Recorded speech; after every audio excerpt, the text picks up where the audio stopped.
Intern reception প্রোগ্রামের ভিডিওটা ভাবলাম আজকে শেয়ার করে ফেলি। রিসেপশনের আগে আমি ভাবলাম যে আমি ধানমন্ডি হকার্সে যাব। ধানমন্ডি হকার্সে গিয়ে একদম সিম্পলের মধ্যে একটা শাড়ি কিনবো। তারপর ধানমন্ডি হকার্সে যাওয়ার পরে আমি এখানে অনেক লাক্সারিয়াস প্লাস অনেক হেভি শাড়ি দেখেছি, কিন্তু আমার কাছে মনে হচ্ছে একদম সিম্পল একটা শাড়ি পরবো, কজ অনেক বেশি গরম। এই গরমের মধ্যে এই হেভি শাড়িগুলো পরে আমি আসলে ম্যানেজ করতে পারবো না। তার চেয়ে বড় কথা কিছু শাড়ি যেগুলো ফোনে ভিডিওতে দেখতে সুন্দর দেখাচ্ছে কিন্তু বাস্তবে ওভাবে ফিনিশিংটা ভালো দেখাচ্ছে না।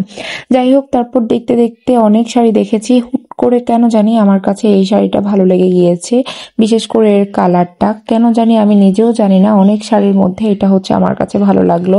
যাই হোক, তারপর ভাবলাম এটাই কিনে ফেলবো। এরপরে শাড়িটা নিয়ে যখন বাসায় এসেছি তখন আমার হাজব্যান্ড বলছে যে এটা কি নিয়েছো, কেমন হয়েছে, শাড়ি ভালো হয়নি, দেখতে কেমন লাগবে। যাই হোক, তারপর আমি তো আর কিছু বলি নাই। আমার কাছেও কেন জানি বাসায় আনার পর ভালো লাগছে না। তারপর আমি চলে গিয়েছি টেইলার্স এর কাছে ব্লাউজ সেলাই করার জন্য কাপড় দিয়ে এসেছি। উনি সেলাই করে রাখবে। এই যে এটা প্রোগ্রামের দিন। আমি সকালে ব্লাউজ শাড়ি সহ একসাথে বের করে নিয়েছি। ব্লাউজটা সেলাই করা ভালোই হয়েছে। এবার আমার রেডি হয়ে যাওয়ার পালা। এই যে এখানে আমি রেডি হয়ে গিয়েছি। আমি শাড়ি নিজেই পরেছি। শাড়ি পরতে আসলে আমাকে ওইভাবে কেউ হেল্প করতে হয় না, জাস্ট কুচিগুলো ধরে দিলেই হয়। আর এখানে এখন অ্যাপ্রনটা পরে ফেলবো। আমি ভাবলাম যে বাসা থেকে একদম কমপ্লিটলি রেডি হয়ে তারপরই বের হব। সবশেষে আমি এখানে জুতো পরে নিচ্ছি। এই জুতাগুলো আমি নিয়েছি সাভার থেকে আরো অনেক দিন আগে, এগুলো বের করা হয় নাই। ভাবলাম যে আজকে যেহেতু সবকিছু নতুন নতুন পরেছি, জুতাটাও একদম নতুন পরে যাই।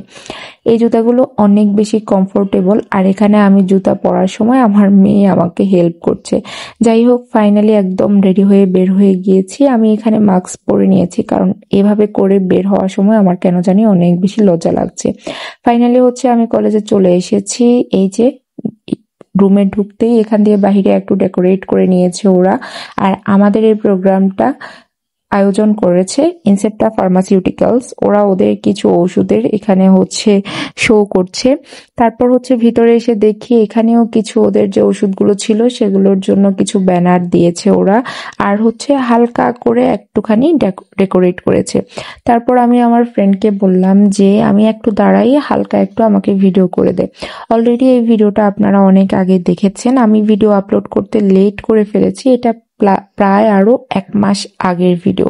তারপর ইনসেপ্টা থেকে আমাদের জন্য কিছু গিফট ছিল। আমি রেজিস্ট্রেশন করে নিচ্ছি ফার্স্টে। তারপর ওরা ফুল দিয়েছে, র্যাফেল ড্রয়ের জন্য কুপন দিয়েছে, প্লাস আমাদেরকে ব্যাগ এবং কিছু কলম দিয়েছিল।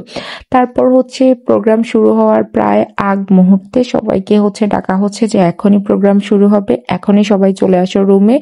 তারপরে যে আমরা চলে যাচ্ছি, গিয়ে এখন সবাই বসে পড়বো। এখানে অলরেডি প্রোগ্রাম শুরু হয়ে গিয়েছে। আর শুরু করছে কোরআন তেলাওয়াত দিয়ে। কোরআন তেলাওয়াতের পর গীতা পাঠ ছিল। তারপর আমাদের যে টিচাররা এক একজন এক এক ভাবে আমাদেরকে ওনাদের বক্তৃতা দিচ্ছে, প্লাস আমাদেরকে নানাভাবে ইন্সপায়ার করছে। এই যে উনি আমাদের সার্জারির ম্যাম, খুব সুন্দর কয়েকটা কথা বলেছেন। আর ইনি আমাদের সবার পছন্দের গাইনির হেড অফ দ্য ডিপার্টমেন্ট। এখানে সবাই সবার মতো অল্প অল্প একটুখানি করে আমাদের জন্য বিভিন্ন উপদেশ দিয়ে যাচ্ছে। আর আমি ভাবলাম যে আমার ফ্রেন্ডদের সাথে একটুখানি একটা সেলফি নিয়ে নেই। এটা ছিল আমাদের অথ টেকিং এর যে অথ পেপারটা। এখন সবার অথ টেকিং হবে। তারপর এই যে সর্বশেষ এখানে ইনসেপ্টা ফার্মাসিউটিক্যালস এর ওরা একটুখানি স্লাইড শো করছে। সবার পরে আমাদের র্যাফেল ড্রতে প্রায় 20টার মতো পুরস্কার ছিল, কিন্তু আমি অভাগা, কখনোই কেন জানি র্যাফেল ড্রতে আমার কখনোই নাম ওঠে না। যাই হোক, ফাইনালি আমাদের প্রোগ্রাম শেষ। খাওয়া দাওয়া শেষ করে আমি এখন চলে যাচ্ছি বাসায়।